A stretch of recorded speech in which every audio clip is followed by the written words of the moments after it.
देखिए class 10th का हम एपी चैप्टर के बारे में बेसिक से स्टडी करेंगे और बहुत ही सिंपल वे में। अब यहाँ देखिए आपका क्लास 10th में एपी चैप्टर है और क्लास 11th में जब जाएंगे इसी से रिलेटेड जीपी है और क्लास 11th में ही पहले आपका एचपी भी था, अब वो कट चुका है। अब बात करते हैं कि एपी में हमें क्या क्या चीज की जानकारी होना चाहिए। तो सबसे पहले हमें ए का मतलब समझना आना चाहिए। यहाँ पे व्हाट इज ए? ए यहाँ पे आपका फर्स्ट टर्म है, ये आपका पड़ेगा यहाँ पे फर्स्ट टर्म। और डी आपको मालूम होना चाहिए, ये आपका यहाँ कॉमन डिफरेंट है।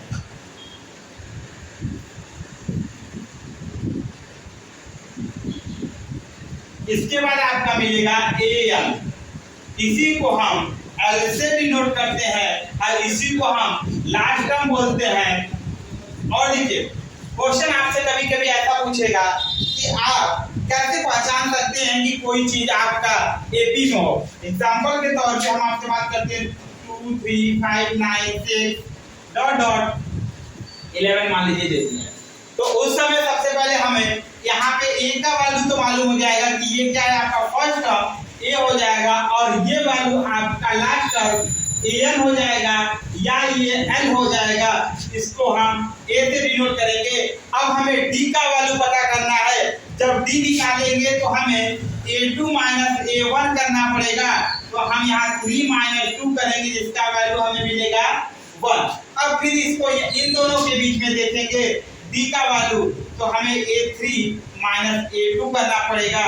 जब 5 माइनस 3 करते हैं तो कहीं ना कहीं 2 मिलता है। तो ये डिफरेंट वैल्यू जब डिफरेंट होता है, दोनों वैल्यू कॉमन डिफरेंट जब अलग अलग आएंगे उस कंडीशन में हमको क्या करना पड़ेगा कि हम बोलेंगे कि ये एपी नहीं है। एपी की जब भी हम पहचान करेंगे तो कॉमन डिफरेंट हर जगह हमको सेम मिलना चाहिए। और यहाँ पे आपसे क्वेश्चन पूछेगा कि write down 5 term 6 term 7 term, ऐसा जब क्वेश्चन पूछेगा उस समय हमें ए और डी का वैल्यू पहले से ही मालूम होना चाहिए, या तो वो क्वेश्चन में दिया हो या तो हमको पता होना चाहिए। देखिए उसके लिए हमें क्या करना पड़ेगा। जब 5 टर्म राइट डाउन बोलेगा तो सबसे पहले हम लिखेंगे ए, दूसरे टर्म में ए प्लस बी, तीसरे में ए प्लस 2d, चौथे में आपका ए प्लस 3d, पांचवे में a प्लस 4d। कहने का मतलब ये है कि जो वैल्यू आपका ए का याद दिया होगा वो यहाँ पे आप रख दीजिएगा। वो फर्स्ट टर्म की वजह से आपका पहला टर्म मिल जाएगा। और a प्लस डी का मतलब ये है कि d का वैल्यू जब आप पुटअप करेंगे तो कहीं ना कहीं वो आपका दूसरा वैल्यू मिलेगा उन दोनों को ऐड करने पे। यहाँ बोल रहा है 2 इंटू डी, जो वैल्यू आपको डी का दिया हो उसमें 2 का मल्टीप्लाई कर लीजिए, उसके बाद ए का वैल्यू रख के दोनों को ऐड कर दीजिए। इसी तरीके थर्ड वैल्यू फोर्थ वैल्यू आप सारा निकाल सकते हैं। इसके बाद हम आपसे बात करेंगे 5.1 का कुछ क्वेश्चन के बारे में।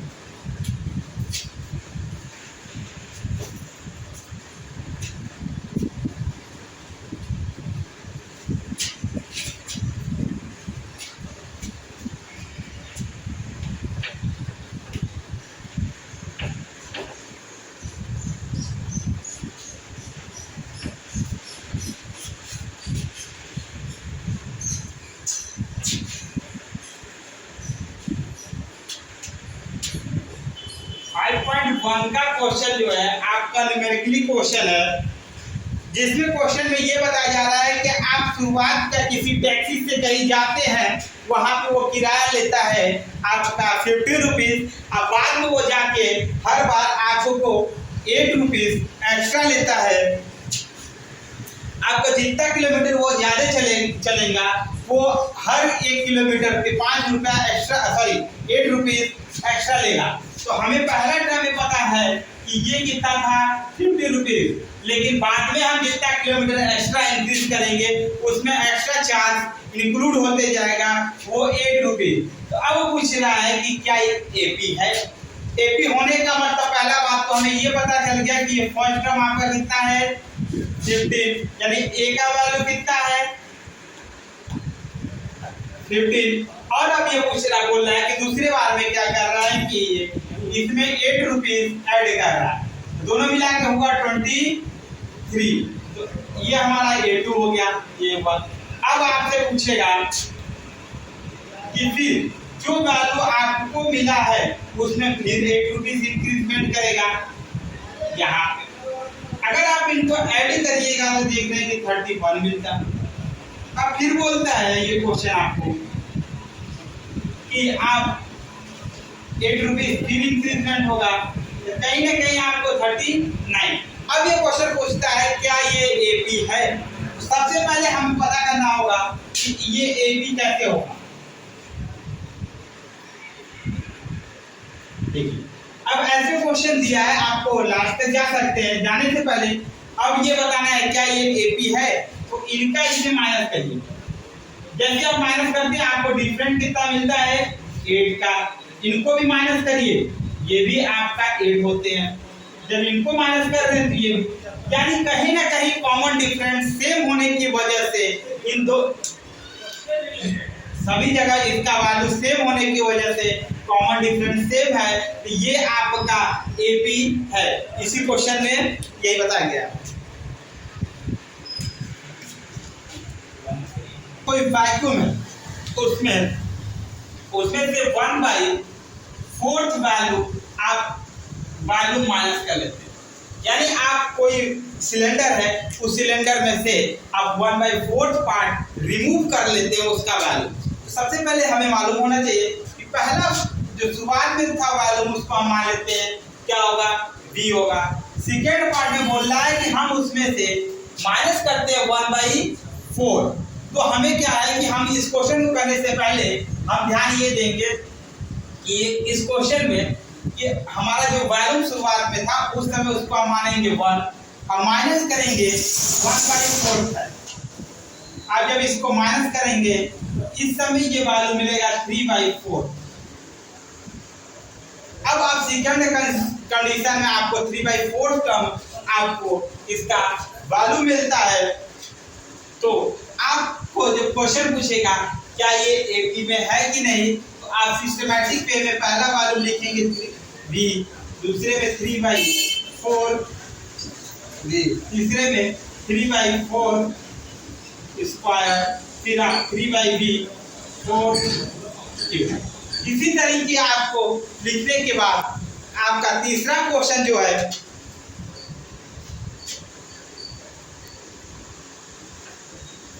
थर्ड क्वेश्चन जो है आपका ठीक आपका पहले वाले क्वेश्चन के तरीके का है। थर्ड क्वेश्चन में बोल रहा है कि आप मान लीजिए कि कोई आप गड्ढा खोदते हैं या कुछ बनाते हैं, बनाते समय आपका चार्ज उसका लगता है 150 रुपीज, मगर आप उस पर कोई ना कोई मेटल का लेयर चढ़ाते हैं या कवर करते हैं लेयर, या आप कोई मेटल यूज करते हैं, उस कंडीशन में 50 रुपीज इंक्रीजमेंट होता है। वो बार बार इंक्रीजमेंट कर रहा है। तो पहली बार जो वैल्यू था 150, इसका ये आपका ए हो गया, A1 हो गया। और A2 में क्या कर रहा है कि ये इंक्रीजमेंट कर रहा है 150 प्लस 50। जब इसका वैल्यू 200 मिलेगा, और देखिए A3 में क्या होगा कि फिर ये 200 फिर इंक्रीजमेंट कर रहा है 50 का, ये 250 हो जाएगा। कि इसी तरीके ये बार बार एडिंग करते जाएगा। ये मिल गया कितना 300। अब इसको हम एपी वाले सिस्टमैटिक में भी लिखेंगे 150, और यहाँ 200, 250, ये 300, इसी तरीके ये 350 तक जाएगा। अब देखिए कहीं ना कहीं इनके बीच का कॉमन डिफरेंस आपको हर जगह 50 मिलेगा। आप माइनस करके देख लीजिए, यहाँ भी 50, इनके बीच में भी 50, और इनके बीच में भी 50, और यहाँ से यहाँ तक भी 50। यानी कहीं ना कहीं कॉमन डिफरेंस हर जगह सेम होने की वजह से हम बोल सकते हैं कि ये आपका एपी है। अब बोल रहा है क्वेश्चन कि 1 + r/100। अब देखिए पहले मतलब पावर यहाँ पे देना है, कितने बार के लिए कितने साल के लिए पैसा ले रहा है यहाँ P का वैल्यू बोल रहा है कि आपका 1000 है, और R मतलब रेट ऑफ इंटरेस्ट कितना ले रहा है, बार बार वो 8% रेट ऑफ इंटरेस्ट ले रहा है। अब देखिए इस क्वेश्चन को जब सॉल्व करेंगे इस वाले फार्मूले पे हम रखेंगे, और यहाँ पे nth टर्म यानी नंबर ऑफ टर्म रखना है, तो पहली बार हम रखेंगे तो देखिए यहाँ 1000 ब्रैकेट में 1 + 8/100। अब देखिए दूसरे बार क्या होगा, 1 + 8/100 सेकेंड में, सॉरी 1000। तीसरे में यहाँ पे भी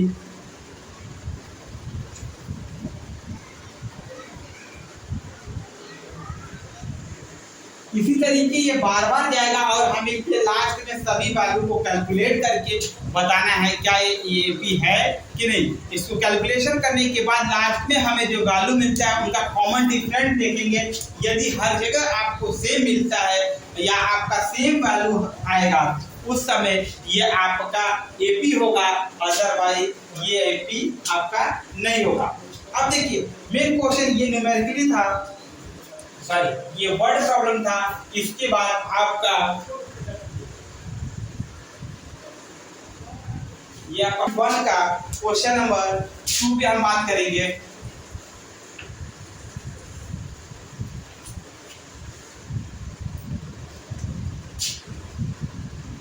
टू का फर्स्ट क्वेश्चन जिसमें a इक्वल टू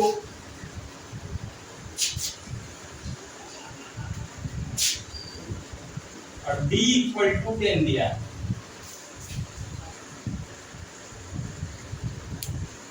पूछ रहा है कि राइट 4 टर्म, हमें कितने टर्म लिखने हैं, 4 टर्म।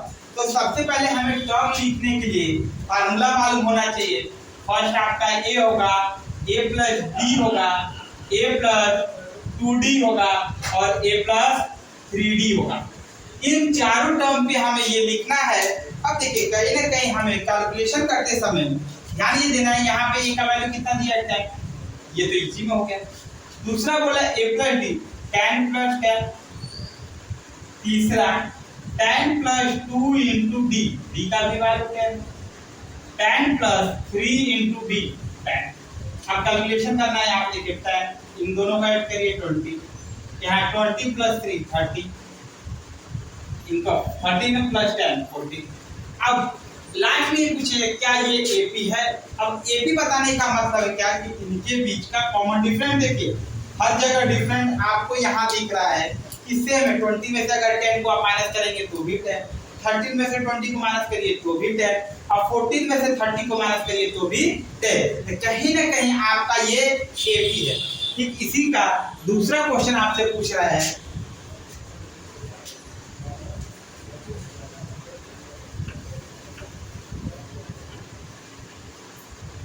यहाँ पे 0 दिया है, यहाँ -2 दिया।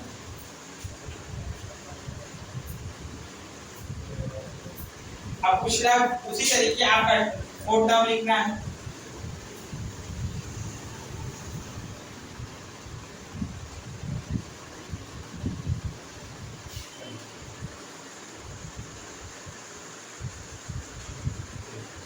अब 4 टर्म लिखने के लिए आप वैल्यू पुट कर देते हैं, हर जगह d का वैल्यू 0 है, ये सारा वैल्यू आपका सेम आएगा, -2, यहाँ पे भी -2 और -2। अब पूछ रहा है क्या ये एपी है, आप इसमें से इसको माइनस करिए, देखिए -2 +2 यानी ये 0, इधर से भी इनको करिए तो भी 0 आएंगे। तो ये आपका यहाँ एपी है, इसी को बताना है इस क्वेश्चन में। अब इसके बाद आपसे पूछ रहा है थर्ड क्वेश्चन इसी का, जहाँ पे a और d का वैल्यू डिफरेंट दिया हुआ है। a का वैल्यू 4 दिया, d का -3। अब देखिए यहाँ पे रखिए 4, यहाँ पे 4 और प्लस -3। अब देखिए यहाँ पे 4 + 2 × -3, यहाँ देखिए 4 + 3 × -3। कैलकुलेशन करिए, यहाँ 4, यहाँ पे 4 - 3, यहाँ पे 4 - 6, यहाँ 4 - 9। अब ये 4 हुआ, ये 1 हुआ, और ये आपका यहाँ -2 और यहाँ पे -5। अब तो ये वैल्यू तो आ गया, मगर क्या ये कॉमन डिफरेंस इनका सेम है, हमें देखना है। 1 में से अगर 4 को हम सब्ट्रैक्ट करते हैं तो -3 मिलेगा, -2 में से -1 को सब्ट्रैक्ट करेंगे तो यहाँ भी -3, अब -5 में से -2 को जब सब्ट्रैक्ट करेंगे तो यहाँ +2 हो जाएगा, तो उस समय भी -3। तो कहीं ना कहीं कॉमन डिफरेंस की वैल्यू सेम है, यानी डी का वैल्यू जब सेम होगा तो उस समय हमारा एपी, ये क्वेश्चन किस पे होगा, एपी के फॉर्म में होगा। दूसरे क्वेश्चन में इसी तरीके और भी पार्ट दिए हैं और थोड़ा और बताइए।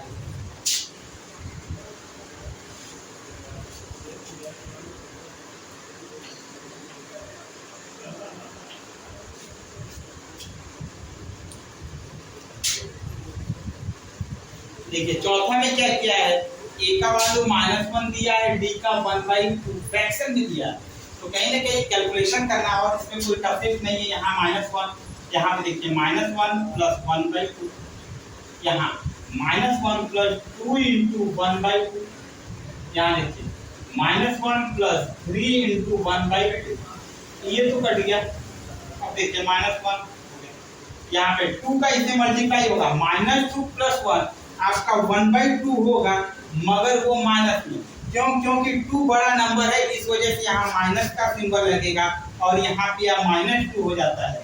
और देखिए यहाँ -1 और +1 मिला के कितना होगा, 0।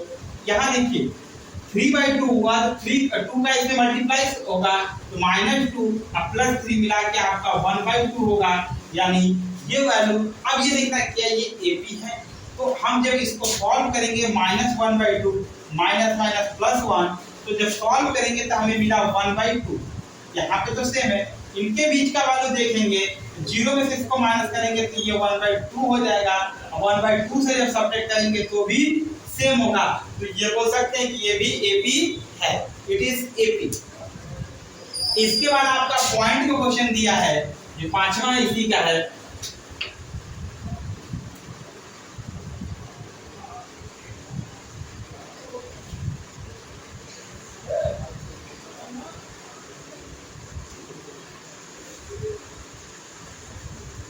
-1.25 और डी का वैल्यू आपका दिया है -0.25। आप इस वैल्यू पे यहाँ पुट करके देखिए, -1.25, यहाँ पे -1.25 और प्लस की जगह यहाँ -0.25, यहाँ पे -1.25 प्लस 2 × -0.25, यहाँ पे -1.25 प्लस 3 × -0.25। अब देखिए इसको सॉल्व करिए, -1.25 और यहाँ पे देखिए प्लस माइनस यानी इन दो माइनस मिल के होगा प्लस, जब ऐड करिएगा कि -1.50। अगर इनका सॉल्व करिएगा तो यहाँ पे आपका हो जाएगा -15 और इसके साथ ऐड करेंगे तो ये -1.75। अब इनको सॉल्व कर लीजिए, यहाँ 75 यानी टोटल आपका वैल्यू यहाँ -2 हो जाएगा। अब देखिए इनका जब सब्ट्रैक्शन करते हैं तो कहीं ना कहीं हमें मिल क्या रहा है कि -25, यहाँ पे भी करेंगे तो -25 और यहाँ पे भी करेंगे तो -0.25 हर जगह मिल रहा है। तो कहीं ना कहीं आपका ये आपका कॉमन डिफरेंस हर जगह सेम होने की वजह से ये आपका एपी है। और इसी का इस एक्सरसाइज का थर्ड क्वेश्चन आपसे बात करते हैं।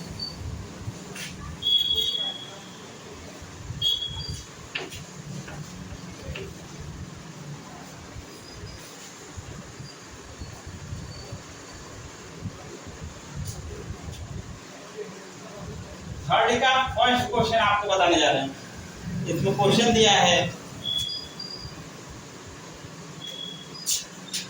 3 1 -1 -3 ...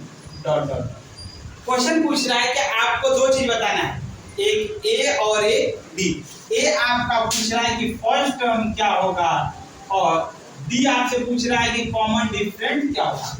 देखिए ये तो जो वैल्यू दिया होता है ये आपका मिल जाएगा यहाँ फर्स्ट टर्म आपका ये हो जाएगा डी का वैल्यू, इसमें से इसको यहाँ सब्ट्रैक्ट करिए, 1 में से 3 को जैसे माइनस करेंगे तो आपका मिलेगा -2। हम बोल सकते हैं कि -2 क्या है, कॉमन डिफरेंस। फिर इसी वैल्यू को यहाँ से नीचे करेंगे, -1 -2, फिर यहाँ से करेंगे -3 +1 यानी -2, यानी हर जगह ये वैल्यू सेम होगा तभी ये हमारा कॉमन डिफरेंस मिलेगा, नहीं तो ये कॉमन डिफरेंस इस क्वेश्चन में पाना असंभव माना जाएगा, या हम नहीं पा सकते हैं, या हमारा वो एपी में क्वेश्चन नहीं होगा। ठीक इसी तरीके थर्ड क्वेश्चन का सारा क्वेश्चन आप इसी तरीके सॉल्व करेंगे। अब बात करते हैं फोर्थ क्वेश्चन में।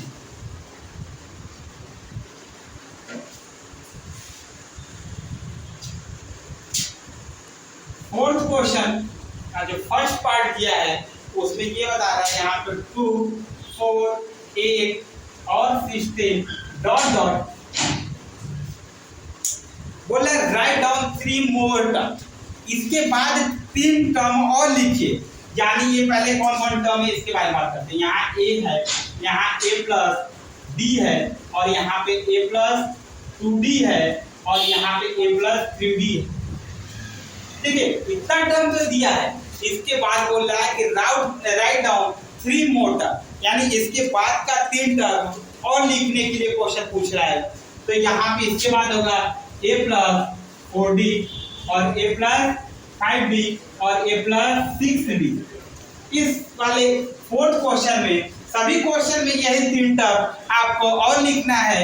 यानी सबसे पहले इस क्वेश्चन में बात करने से पहले हमें d का वैल्यू पता करना होगा। देखिए यहाँ से इसको माइनस करिए तो आपका d का वैल्यू मिला 2। इनके बीच से d का वैल्यू निकाल ले तो 4 मिलता है। अगर इनके बीच का वैल्यू निकाल ले तो कितना मिला, क्या ये AP है? तो पहले ही पता कर लिया कि ये AP नहीं है। हम इस क्वेश्चन को आगे 3 टर्म हम और नहीं लिख सकते, एक सिस्टम। दूसरा हम आपसे बोल सकते हैं क्या इनके बीच में देखते हैं क्या सेम 2 तो है, क्या यहाँ पे 4, क्या ये AP है? बिल्कुल नहीं है, ये AP है ही नहीं। तो हम इसके 3 टर्म और कैसे लिख सकते हैं, ये इम्पॉसिबल है। एक क्वेश्चन देखते हैं जिसमें क्या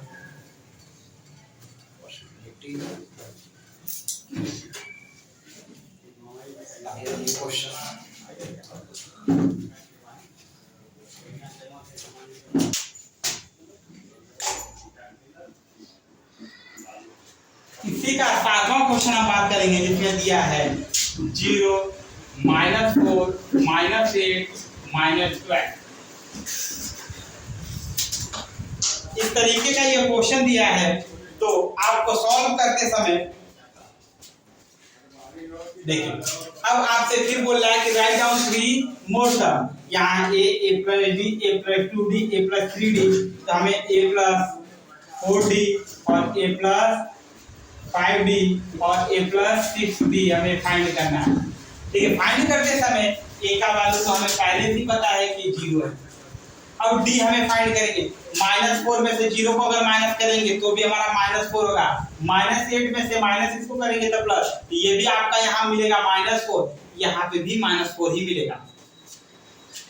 अब देखिए, जब हमें d का वैल्यू हर जगह से मिलता है तो हमें -4 जब मिल गया तो बाकी हम 4 टर्म लिखना है हमको। a प्लस 4d, ठीक है, 0 प्लस 4 इंटू -4 हो गया -16। a plus 5d equal to 0 plus 4 sorry 5 -4 -20। a plus 6d यानी 0 प्लस 6 -4, ये आपका मिल गया -24। यही वैल्यू हमें कहीं ना कहीं फाइंड करके इस क्वेश्चन में बताना है कि d का वैल्यू किस तरीके से निकालेंगे, और फिर ये बताएंगे क्या ये AP है कि नहीं है। अगर जब हम आपको पता चल जाता है कि AP नहीं है तब उस समय आप इसके 3 टर्म नहीं लिख पाएंगे। यदि आपको मालूम चल जाए तब हम इसको क्या करेंगे, इस तरीके से 4D 5D मिला के आप सॉल्व करेंगे। और इसी पे आपका 5.1 का सारा क्वेश्चन इसी बेस पे सॉल्व होगा।